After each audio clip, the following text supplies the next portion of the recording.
Hello everyone, this is me, Sawrajyoti Deka, Assistant Professor from NEF College of Pharmacy.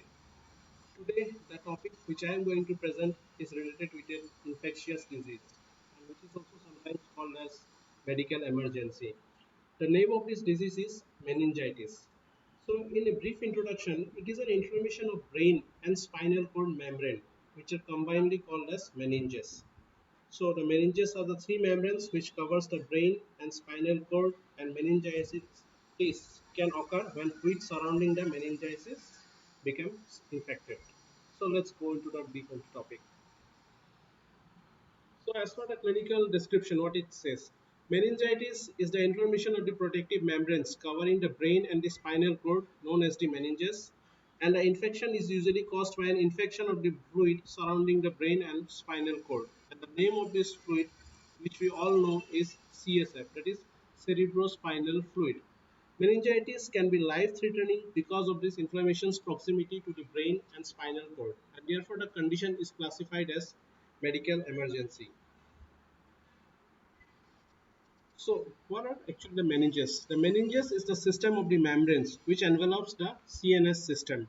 It has three layers: dura mater, arachnoid matter, and pia mater, and then subarachnoid space. So, subarachnoid space is the space which exists between the arachnoid and the pia mater, which is filled with CSF fluid, that is cerebrospinal fluid. So in the diagram, if you look into it closely, then you might see where is the subarachnoid space has been located. So if you see here, so these are our dura mater, arachnoid matter, pia mater, and this part is called as subarachnoid space, which is filled with cerebrospinal fluid. And similarly, this system goes into the entire spinal cord from the brain. Next, causes of meningitis. Viral and bacterial infections are the most common causes of the meningitis. There are several other forms are also there. Example includes like cryptococcal, which is caused by fungal infection, and carcinomas, which is related to cancer related. Similarly, physical injury, certain drugs, mainly NSAIDs, head injury, cerebral abscess, medullary infections, lots of infections are there. So if we look into the viral infection, then viral infection is the most common type of meningitis. Viruses in the enterovirus category that causes 85% of the cases, and often it has been found that 10 to 15 million infections per 1 year has been reported, but only a small percentage of people who gets infected will develop meningitis. These are more common during the summer and fall. They include like Coxsackie virus, Coxsackie virus B, ecoviruses, and other viruses like West Nile virus, influenza, mumps, HIV. Going into the bacterial meningitis is contagious and it is caused by infection from certain bacteria. It is fatal if it is left untreated, and between 5 to 40% of the children and 20 to 50% of the adults with these conditions often die. It is true that even with the proper treatment, the patient may die sometimes. Some of the positive organisms are Streptococcus pneumoniae, Listeria meningitis, Haemophilus influenza, Listeria monocytogenes. Next slide. As already I have explained to you regarding the bacterial features.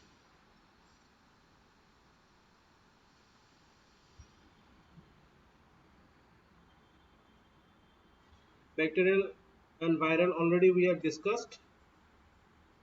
Then regarding fungals. Fungals, some of the organisms are which is mainly Cryptococcus, Coccidioides, Histoplasma. Then in parasitic protozoa are Angiostrongylosis, Toxoplasma, Hydatid, Amoeba, Plasmodium, Cysticercosis. So what are the risk factors for getting infected with this disease? First factor is compromised immunity.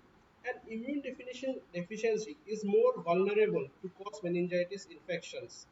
And certain disorders and treatments often weaken our immune systems. This includes HIV, AIDS, autoimmune disorders, chemotherapy, organ and bone marrow transplants. Cryptococcal meningitis is caused by a fungus, which is the most common form of meningitis seen in with people with HIV or AIDS. When children below the age of 5 years, use of immunosuppressive drugs, especially in case when the patient is having some organ transplant, then chronic malnutrition, then also community living has also been identified in some cases. Meningitis is easily spread when people live in close quarters. Being in small spaces, it often increases the chance of exposure. An example of these locations are college dormitories, barracks, boarding schools, daycare centers.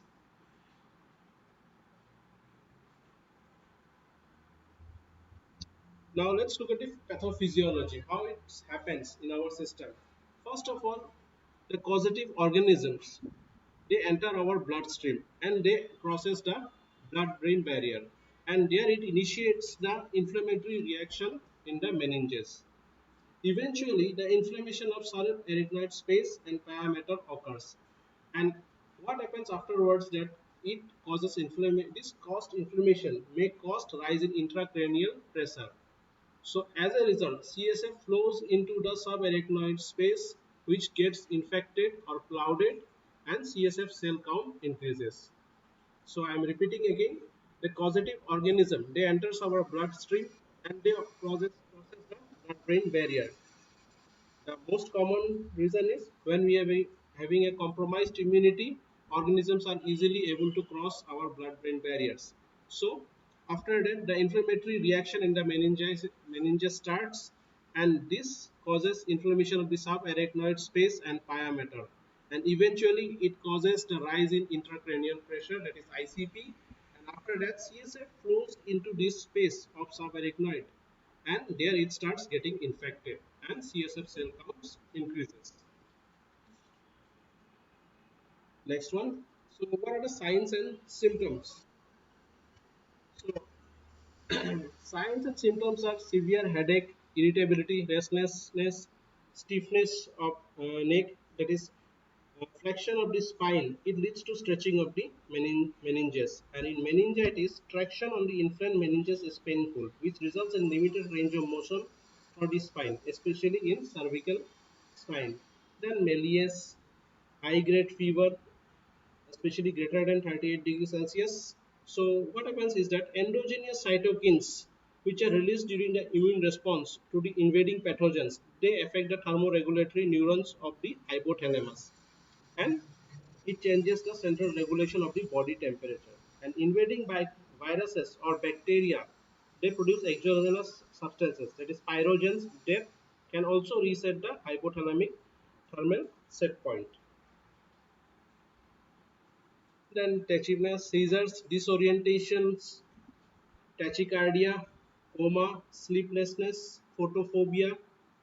So what is photophobia? It is due to meningeal irritation. Mechanisms are unclear. The pathways are thought to involve the trigeminal nerve. Then altered mental status. Some of the signs and symptoms which we have said. Now diagnostic evolution. So first of all, we have to look for all these positive signs and symptoms which we have already discussed. Then physical examination. Physical examination includes monitoring of fever and increased heartness, heart rate, neck stiffness, and reduced consciousness might be some of the important clues for diagnosis of meningitis in early stage.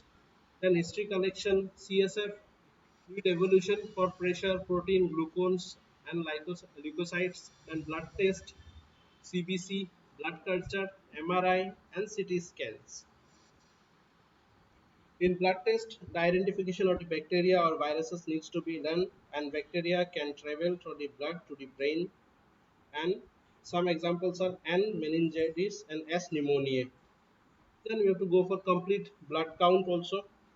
A complete blood count with differential is a general index of the health, and it checks the number of RBC and WBCs in the blood. WBCs fights infections, and the count is usually elevated in case of this disease. Now, looking into the complications which might arise.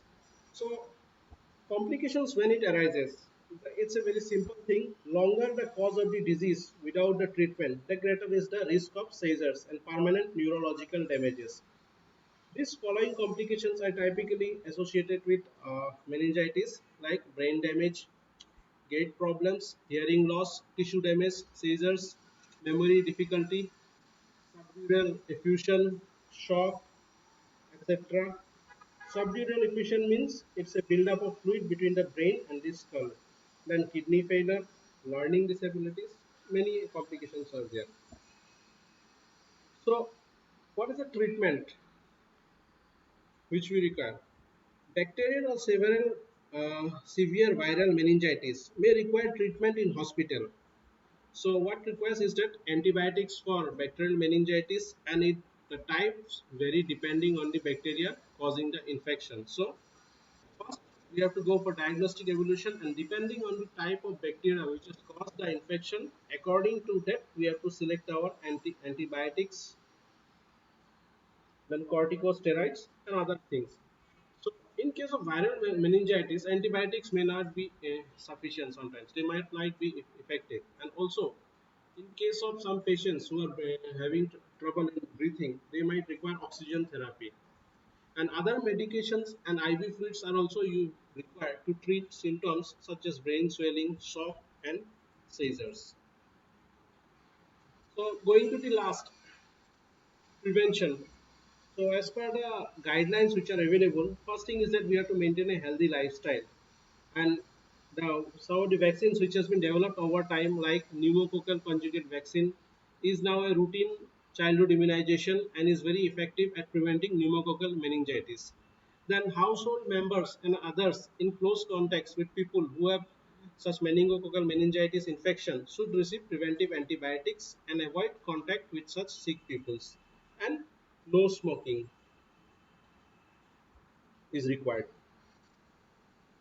Thank you very much.